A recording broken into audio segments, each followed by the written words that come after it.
Assalamualaikum warahmatullahi wabarakatuh. Kita akan membahas sistem pengapian konvensional. Apa saja komponennya? Yang pertama baterai, fuse, kunci kontak, ignition coil, distributor, kabel tegangan tinggi, dan busi. Yang pertama baterai. Baterai bisa dilihat bentuknya seperti itu. Fungsinya adalah sebagai sumber energi listrik yang utama bagi sistem pengapian. Jadi semua energi listrik diperoleh dari baterai. Kemudian berikutnya itu ada fuse atau sekring. Nah, sekring ini fungsinya sebagai pengaman dari komponen kelistrikan, khususnya sistem pengapian ketika terjadi kelebihan listrik. Berikutnya ada kunci kontak, ya, untuk memutus dan menghubungkan sumber energi listrik ke sistem pengapian.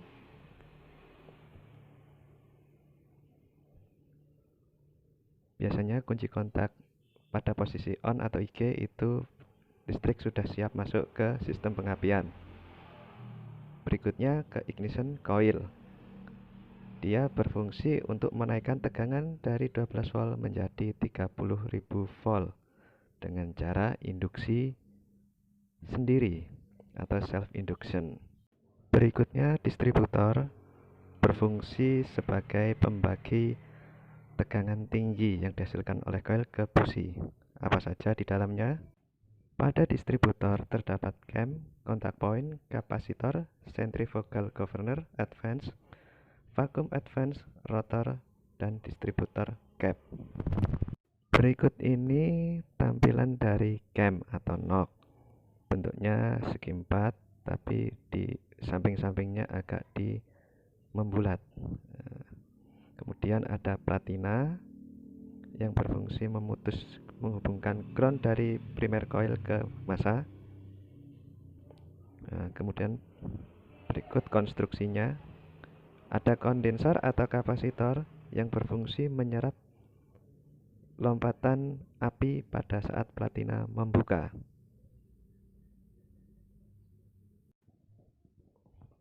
Berikutnya centrifugal governor advance bekerja berdasarkan putaran untuk memajukan dan memundurkan pengapian. Berikutnya ada vacuum advance, fungsinya juga sama, bekerja berdasarkan dengan kevakuuman pada intake manifold.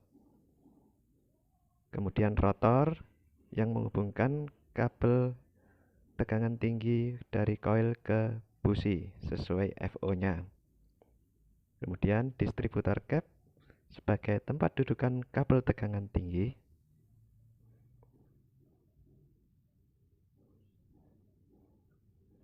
Dilanjutkan dengan kabel tegangan tinggi atau high tension cord.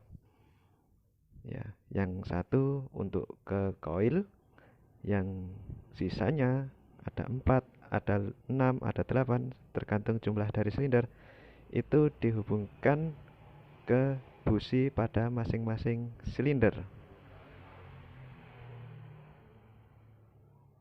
Berikutnya ada busi. Ini adalah komponen yang bertugas menghasilkan lompatan bunga api dari tegangan tinggi yang dihasilkan oleh ignition coil. Nah, itulah komponen-komponen sistem pengapian konvensional. Cara kerja aliran arusnya. Oke, silakan dilihat. Di sini aliran arus digambarkan dengan strip-strip merah yang mengalir dari positif baterai sampai ke breaker point atau platina dan ke ground. Inilah siklusnya. Ini namanya siklus tertutup, sehingga terjadi aliran arus listrik. Cara kerjanya bisa dilihat saat posisi platina atau breaker point menutup. Ini berarti posisi ignition switch atau kunci kontak ini adalah on. Kemudian arus listrik positif mengalir dari baterai ke fuse, ke kunci kontak, ke resistor, terus ke primer coil atau kumparan primer. Kemudian ke platina atau breaker point dan ke ground.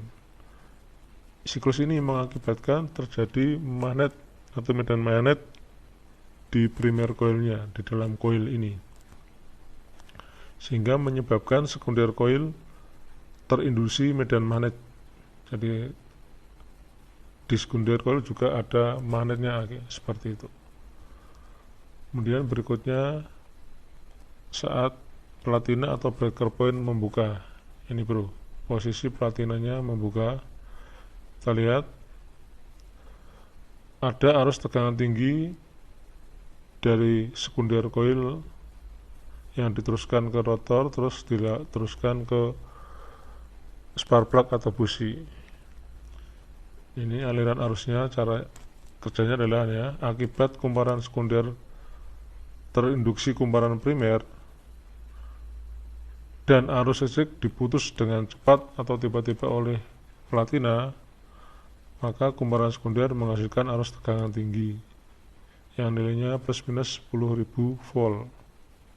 Nah, arus tegangan tinggi ini disalurkan oleh kabel tegangan tinggi ke rotor, dan dari rotor diteruskan ke busi nomor 1.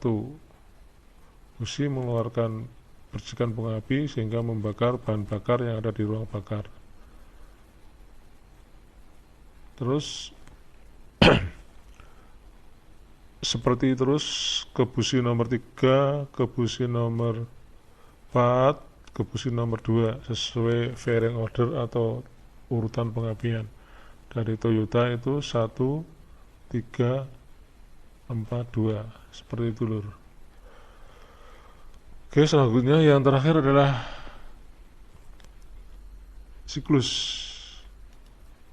Ini lur, siklus kerjanya sistem pengapian di mobil yang konvensional.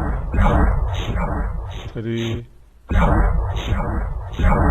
kunci utamanya adalah di membuka atau menutupnya platina atau breaker point yang menyebabkan ada aliran arus tegangan rendah maupun aliran arus tegangan tinggi. Nah, breaker point atau platina ini dibuka dan ditutup oleh distributor shaft yang digerakkan oleh mesin kendaraan yang hidup. Itu aja bro, mudahnya. Terima kasih atas perhatiannya, semoga bermanfaat.